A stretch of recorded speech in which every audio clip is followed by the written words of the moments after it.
Kú dédé àsìkò yìí gbogbo ibi tí ẹ ti ń gbọ́ mi nílé lóko tàbí lẹ́yìn òde, ẹ jẹ́ kí a gbàdúrà.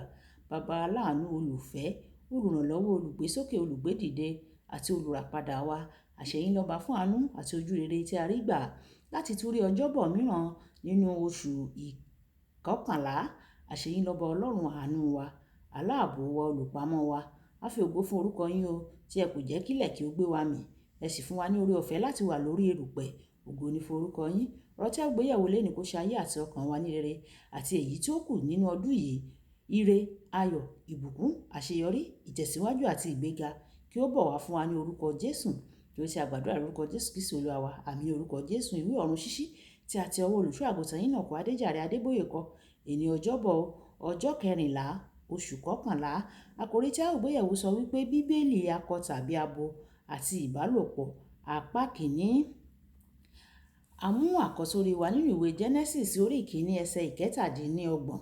Genesis orí ìkíní ẹsẹ̀ ìkẹtàdínlọ́gbọ̀n. Nítorí náà Ọlọ́run dá ènìyàn ní àwòrán ara rẹ̀. Ní àwòrán Ọlọ́run ni a dá a, àti akọ àti abo ni a dá wọn. Nígbà tí a mú Bíbélì kíkà wa nínú ìwé Genesis bákan náà orí ìkeje ẹsẹ̀ ìkíní dé ìkẹta. Genesis orí ìkeje ẹsẹ̀ ìkíní dé ìkẹta. Olúwa sì wí fún Nóà pé, ìwọ wá àti gbogbo àwọn ará ilé rẹ wá sínú ọkọ̀, nítorí ìwọ ni mo rí ní olódodo níwájú mi ní ìran yìí. Nínú onírúurú ẹran tí ó mọ́, méje méje ni kí ìwọ kí ó mú wọn, àti akọ àti abo rẹ̀. Àti nínú ẹran tí kò mọ́, méjì méjì àti akọ àti abo rẹ̀. Nínú ẹyẹ ojú ọ̀run pẹ̀lú, méje méje àti akọ àti abo, láti dá irú sí láyé lórí ilẹ̀ gbogbo. Wàyí, ẹ tẹ́tí bẹ̀rẹ̀ jẹ́ láti gbọ́ ohun tí olùṣọ́ àgùntàn Enoch Adéjàre Adébóyè ní fún wa ní èní ọjọ́bọ̀. À ń gbé nínú ayé lónìí níbi tí ọ̀pọ̀lọpọ̀ kò ní òye nípa irúfẹ́ ẹni tí wọ́n jẹ́, bóyá ọkùnrin ni wọ́n ni tàbí obìnrin, àti nípa ìbálòpọ̀ wọn. Àwọn Kìrìsìtẹ́nì díẹ̀ pẹ̀lú kò mọ ohun láti gbàgbọ́ nínú kókó ọ̀rọ̀ yìí o.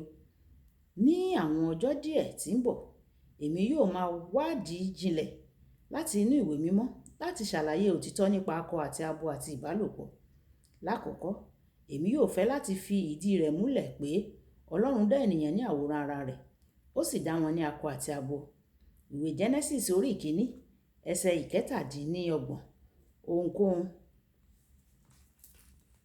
Ohunkóhun tí ó bá tako èyí kì í ṣe àpẹẹrẹ Ọlọ́run, bẹ́ẹ̀ ni kì í ṣe ìfẹ́ rẹ̀ pẹ̀lú. Nígbà tí olùyàwòrán kan bá yàwòrán kan, olùyàwòrán náà yóò fi àmì tirẹ̀ sórí rẹ̀. Olúkúlùkù ènìyàn jẹ́ iṣẹ́ ṣíṣe ti Ọlọ́run. Lọ́nà tí ó bá gbà yàtọ̀ sí ara wa gédégbé, ọ̀nà tí ó gbà ó yàtọ̀ sí ara wa gédégbé. Kò sí ẹni méjì ní ayé yìí tí ó ní ìka ọwọ́ kan náà o. Tí ẹnìkan bá pinnu láti yí nǹkan padà nípa rẹ̀ lẹ́sẹ̀kẹsẹ̀, ó dẹ́kun láti jẹ́ àṣepé. Àwọn ènìyàn tí ó pinnu láti yí ara wọn padà láti akọ sí abo tàbí ní ìdàkejì ṣe ìparun sí ẹ̀dá tí ẹ̀dá wọn jẹ́. Wọ́n sọ fún Ọlọ́run ẹlẹ́dàá wọn pé wọ́n lè ṣe iṣẹ́ tí ó dára ju tirẹ̀ lọ nínú ṣíṣẹ̀dá. Ohun kan tí mo mọ̀ dájú ni pé Ọlọ́run mi kì í ṣe àṣìṣe. Nítorí náà, nígbà tí ẹnìkan bá sọ pé òun lérò pé òun jẹ́ ọkùnrin bí ó tilẹ̀ jẹ́ pé a dá a ní obìnrin fún àpẹẹrẹ, lẹ́sẹ̀kẹsẹ̀ mo mọ̀ pé èṣù wà ní ẹnu iṣẹ́ àti pé ó pé òun gbìyànjú láti ṣe jẹ́ kí irú ẹni bẹ́ẹ̀ kí ó pa ara rẹ̀, kí ó sì jẹ́ kí ó pa ara rẹ̀ tí ó jẹ́ àṣepé iṣẹ́ ti Ọlọ́run. Ìyípadà sí ohunkóhun nínú àgọ́ ara wa yóò jẹ́ àdánù ńlá, nítorí Bíbélì kìlọ̀ fún wa pé àgọ́ ara wa jẹ́ tẹ́ḿpìlì Ọlọ́run, àti pé ẹnikẹ́ni tí ó bá sọ tẹ́ḿpìlì Ọlọ́run di àìmọ́ ni a ó parun. Ìwé Kọ́ríńtì kìíní orí ìkẹta ẹsẹ̀ ìkẹrìndínlógún títí dé ẹsẹ̀ ìkẹtàdínlógún. àwọn àkọ́sórí wa lóríṣiríṣi nípa ọ̀pọ̀lọpọ̀ àwọn àkọsílẹ̀ wà lóríṣiríṣi nípa àwọn ọ̀pọ̀lọpọ̀ ènìyàn tí ó ti yí àwọ̀ àgọ́ ara wọn padà, tí ó jẹ́ wípé wọ́n ń jìyà àìlera ńlá àti ìpòrúru ọkàn nítorí àbájáde ìpinnu wọn tí wọ́n ṣe.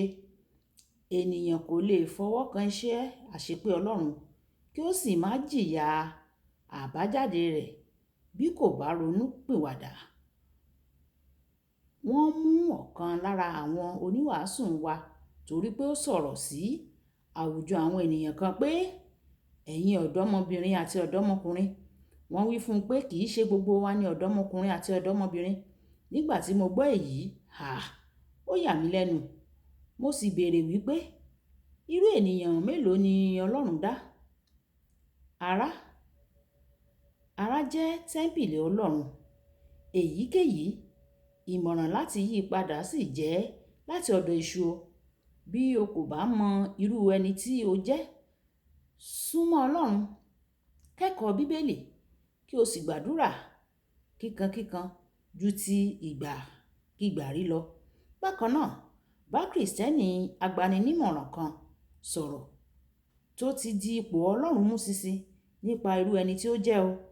Ọlọ́run yóò fi ẹni tí ó wà nínú rẹ̀ hàn ọ́ àti ète rẹ̀ fún ìgbésí ayé rẹ. O nílò ètò Ọlọ́run fún ọ, àní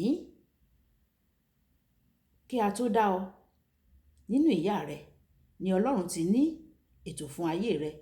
Ìwé Jeremáyà orí 1 ẹsẹ̀ 5. Kókó àdúrà àti kókó ọ̀rọ̀. Ọlọ́run ti dá ọ tẹ̀rùtẹ̀rù àti tìyanu. Ẹni tí ó ti bá ọ sọ ohun mìíràn yàtọ̀ sí èyí, ó ń parọ́ fún ọ ni. Ọlọ́run ti dá ọ tẹ̀rùtẹ̀rù, tìyanu. Ẹni tí ó bá wá ń bá ọ sọ ohun mìíràn wáyé o, yàtọ̀ sí èyí o, irọ́ ni ó ń pa fún ọ.